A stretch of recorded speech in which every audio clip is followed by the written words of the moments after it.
Today I'm going to show you how to take your basic eye makeup look to the next level, sharing some of my favorite tips and tricks for getting that pro finish.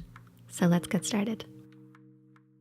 To start with, I always apply an eyeshadow primer. Here I'm going to mix eyeshadow primer with a little bit of concealer or foundation. This is going to help to make sure that the eyeshadow primer works with your skin tone, so it's not too light or too dark. It's also a great way to shear off any eyeshadow primers that can be slightly drying on dry skin or more mature skin. The concealer helps the primer work with your skin tone and the texture. For oily lids, you want to use an eyeshadow primer that matches your skin tone as close as possible. Once you've applied your eyeshadow primer, it should feel slightly damp. This is actually okay because it will give the eyeshadow something to grab hold of. The basic areas of the eye would be the lid area, the crease area. This is where the lid creases into the eye shape, but also refers to any area above this point, but stopping underneath the brow bone. And the brow bone really isn't actually the brow bone. It's just the area underneath the brows. For this look, I've created a warm nude palette, but you can create any palette that you want using these tips. One is your base shade. This should be at least one shade lighter than your skin tone, or could possibly be the same. Then you have your contour shade. This should be at least one shade darker than your skin tone. Then you have your mid-tone, or your transition shade. I call it a mid-tone because it's a middle tone. And then we have our highlighter, which has a shimmer or frost or some sort of a metallic finish. Your mid-tone is probably the hardest to find, but it actually makes the biggest difference. Try looking at your favorite nude lipstick. Here we've gone for like a warm palette, so I've used a warm nude lipstick as a guide. You can see how your mid-tone works with the rest of the colors. It's almost as if you mix them all together and gave it a matte finish.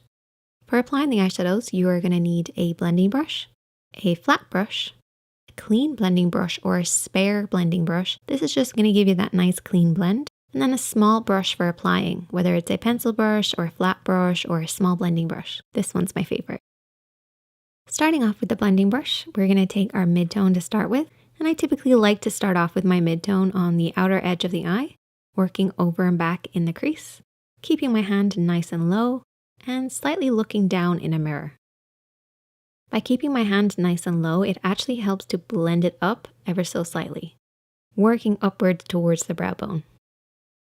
If you're not sure where to stop and start your blend, try creating a few parallel invisible lines. Use the edge of your nose, edge of your eye, and brow as one line, and then create a parallel line that works in that inner corner, and keep your blend within these 2 points. Taking our applying brush next, we are going to take the contour shade.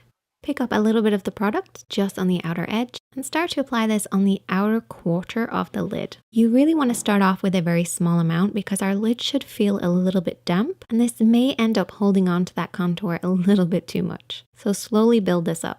Start on that outer quarter of the lid and then you can start to blend it a little further in, very slightly into the crease as well, making sure that your mid-tone is always higher than your contour.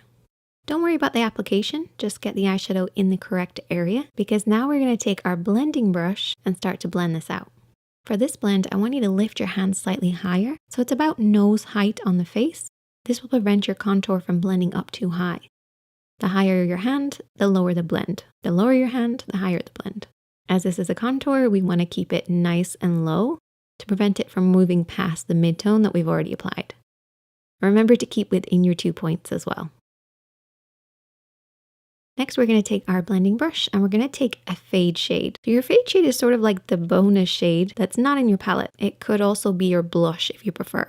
Take a small amount of this onto your clean blending brush and just ever so slightly kiss the hood of the eye or the meeting point of the brow bone and the crease. So feel for the actual brow bone. Feel where that area kind of jots out and just tap a little bit of this fade shade in that area. It makes it look like your blending skills are top notch. Now we're going to take our flat brush and we're going to take that matte highlighter shade. So it's about one shade lighter than our skin tone. We're just going to tap this underneath the brows. So this is typically the brow bone area, but really it's just close to the eyebrows. And the reason we do this is to keep it nice and clean in that area. This will actually sharpen up everything else that you've applied. Sticking with that same brush, take some of your concealer and I want you to apply this on that inner third of the lid. So what I typically do is I go up right where the lid creases into the eye shape. I drag it downwards then, bringing it along the lash line. And you want to start on that inner corner and then sweep it to about the halfway point of the lid. Take your time with this. You're basically creating a cleaner lid. Once you've done that, take your fingertip and I want you to tap off any of the remaining excess, particularly right where it meets the darker contour shade. Now we're going to take our flat brush again and our matte base and just set the concealer in place. This will give you that really nice clean line, but also a soft blend in the crease above it.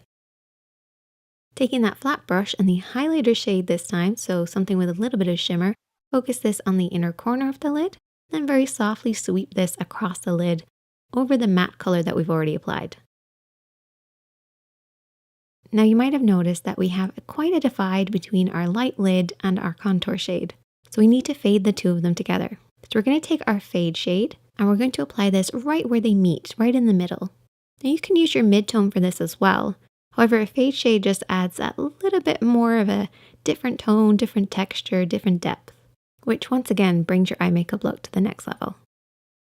Taking that flat brush and a little bit of that contour shade, we're now going to work underneath the eyes. Keeping it really close to that outer third of the lid, blending it then to the outer half, as close to the lashes as possible. So get right underneath those lashes. Then take your mid-tone on that same brush and start to sweep around this area. What this will do is it will fade out the contour that you've already applied and give you that really blurry line. It's all about the blur. To finish, take your clean blending brush and just sweep around everything, holding the brush really far down on the handle. This is just a gentle sweep to give you that perfect blend. And that's your basic eyeshadow application taken to the next level. Now I want to add in a few extra steps to give you that pro finish. We're going to line the inner rim of the eye with a color that matches our skin tone. A lot of people will go directly to white. This actually can be a little harsh, so try to make sure that this pencil matches your skin tone perfectly. We're going to apply it on the waterline or the inner rim of the eye. What this is going to do is to clean up this line and actually create more of a sharper finish. And our eyes are going to look slightly bigger too. So it's like a 2-for-1. Now I'm going to take a felt tip liner. I'm going to rest my pinky on my cheek. And I'm going to do what I refer to as invisible liner. Basically, this is creating a really, really thin line, getting right to the root of the lashes, and deepening and darkening them ever so slightly. If you deepen and darken your lashes and right by the roots, everything else looks a lot more sharper and defined. You really shouldn't see this. It's an invisible line. So I take the felt tip eyeliner and I just work this really close to those lashes and also down on top of the lashes as well to remove any residue of eyeshadow. Whenever you're applying eyeliner, remember to keep blinking, moving your eyes, and then coming back to the same position of looking down in a mirror. This will create much more of an even finish. And you won't worry about blinking and messing up the line. And you can see how much sharper everything looks just by applying a little bit of darkness right at the roots. And then all you have to do is finish off with your lashes and mascara. I want you guys to try this out. I know you beginners can definitely do this. It's a little time consuming, but it's a great way to up your skills. Check out the other videos on the screen, hit that like button if you enjoyed, and if you're new here, hit subscribe. You've been watching The Makeup Chair, and I'll see you next Monday.